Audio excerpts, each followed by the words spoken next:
our first conversation is gender violence. And you're only seeing two people here. Our third person, Andrea Turner, who is a Safe Place board president, had a family emergency, gave me a call last night, said she couldn't, and she said, would I do it because I'm the vice chair of a Safe Place. And what we wanted to do was, in all the talks about violence, and I'm going to give you a few little issues, few little things to kind of put us in perspective. We always talk about the problem, but what we don't talk about are the incredible things that people are doing as problem solving, as of being part of solutions to it. Gender violence is violence against women. You can talk about all forms of discrimination. The worst form of discrimination against women is violence against women and girls. So how do you move from talk to action? I wanted to read to you something very quickly that the UN, the United Nations Entity for Gender Equality and the Empowerment of Women, here's what they said. The Commission urges states to strongly condemn all forms of violence against women and girls and to refrain from invoking any custom, tradition, or religious consideration to avoid their obligations with respect to its elimination. These are marching orders that we all have. It added that states should devote particular attention to abolishing practices and legislation that discriminate against women or girls or perpetuate and condone violence against them.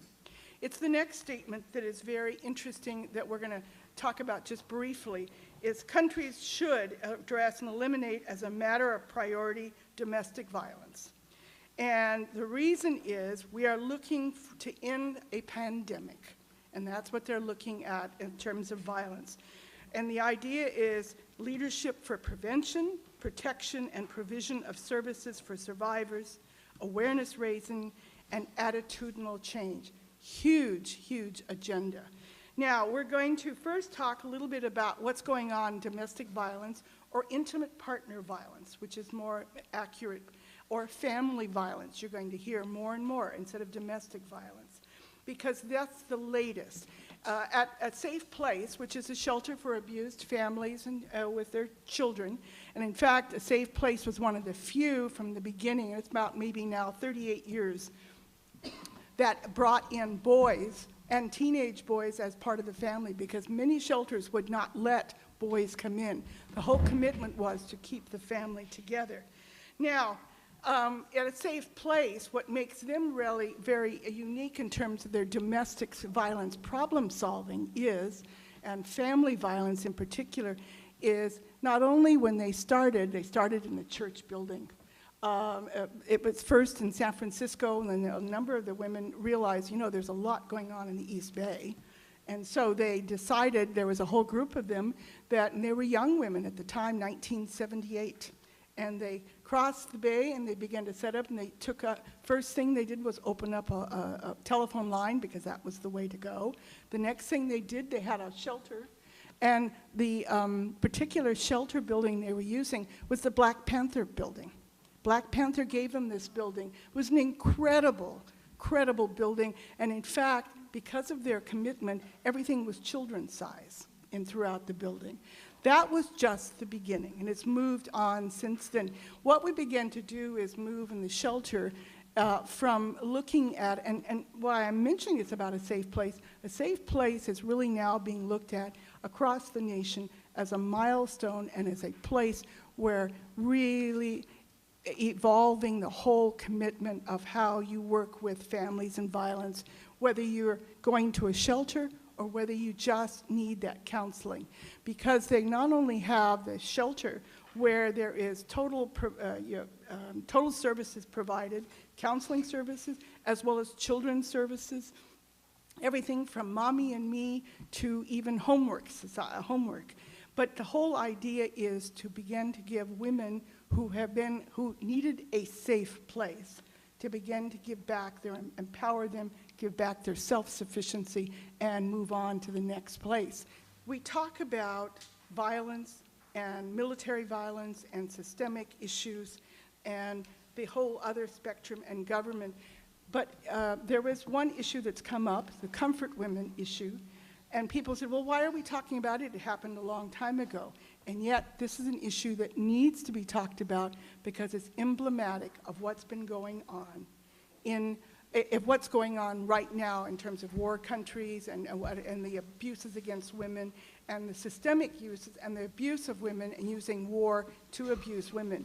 So in that, I have two really great people. But I only have 1 minute, I understand. So I will make it very, very short, and I hope to the point.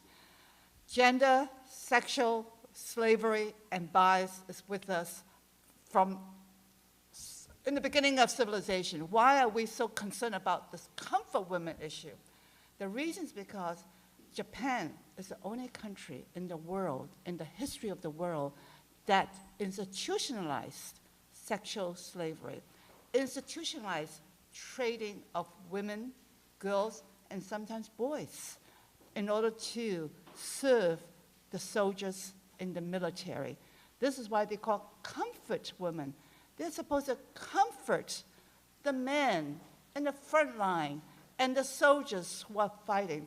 These girls, women, and sometimes boys were kidnapped from their homes at age very young, brought into sex slavery, and some of them have to serve soldiers about 5 to 60 a day even. And I understand from reading a book that actually Judith gave me that the death mortality rate of these women is 80% compared to the frontline soldiers of 20%. That's how badly the women suffered, the girls suffered. Why are we still talking about that today? And that's because Japan, as a country, has never acknowledged that Japan did that. Japan to this day denies it, never apologized to the women, and hope that the women would just go away, die off. We would not allow that. I've been a judge for over 32 years. Justice is in my heart, is in my soul. I want to broaden justice, not from just the court theater, but to the world theater. We need to be together to fight for the hideous crime, the horrible crime that was revealed when in the 90s, a woman, so-called comfort woman, told her story. She broke her silence. That was the first time the world heard about this horrible chapter in World War II. 5 minutes, I'm going to defer to her soon. And I just want to say that I'm really delighted to serve as a co-chair of this Comfort Women Justice Coalition, which is an organization of multinational, multi-ethnic human rights collaborative of over 20 organizations like yourselves, all come together to make sure that that chapter of history is never forgotten, because it's very important to remember what George Santayana said: those who cannot remember the past are condemned to repeat it. We can never forget the past, so we would never, ever allow that chapter of history to be repeated. I told you that there are over 200,000 women, girls, sometimes boys that were captured during World War II and served as sex slaves. Today, there are only 2 in Taiwan, 22 in China, a little bit over 40 in South Korea. They're all dying. This is why it is so urgent that we need to build something so people remember. In San Francisco, the Board of Supervisors passed a resolution resolving to never forget this and to build a memorial on public land in San Francisco. This is what we're working so hard on. I hate to tell you this, but Japan is fighting us tooth and nail. Japan to this day is trying to tear down the memorial that is in front of the Japanese consulate in Korea. Why are they so afraid of the truth? Shame on them. Shame on them. I hope you will join us to make sure justice is done. Thank you. Just to repeat a little bit of what Lillian said, the other day my daughter was talking to me and she said, how can we understand the present if we don't understand our past? And I think that's why I'm sure most of you here have heard of the Comfort Women, and I know for myself, people will come and say, why are you doing all this about the Comfort Women? And you know, so many things are happening today. And it's because, as Lillian said, the comfort women, it's not like this didn't happen before and isn't happening now. Women have been raped by soldiers and in wars forever. However, the Japanese institutionalized the enslavement and sexual enslavement of women to a degree that hadn't been seen before. It was the first time that a government actually sponsored rape by soldiers. It's the first time that they basically codified that men need to rape in order to go to war. They said men need comfort. And of course, other armies have said that, but it hasn't been institutionalized in the way it was. And after World War II, and they did so from 1936 to 1945. And it wasn't 200, it's coming out now that it was 500,000 women were involved from 11 countries. And the thing is that the institutionalization of this rape actually led to many things in the future. And the US and other countries looked at this, and in the Korean War, there were brothels that surrounded all of the military bases that still exist today. In the Vietnam War, rest and recreation, you know, sex and rock and roll that many people here have heard about, was institutionalized. All of these things, there's a direct relationship. And the World Trade Organization, the IMF, World Bank said sex tourism. They took this example and said sex tourism is something that we need to actually sponsor. It's part of the development of many of these countries. So when we look at trafficking, and there's a direct link between the comfort women and trafficking. When you deny history, as the Japanese government is now doing, you repeat it. I just read an article in the New York Times, which, you know, you can't always believe everything that they say, but they're saying between 2,500 and 3,500 are being sexually enslaved in Iraq.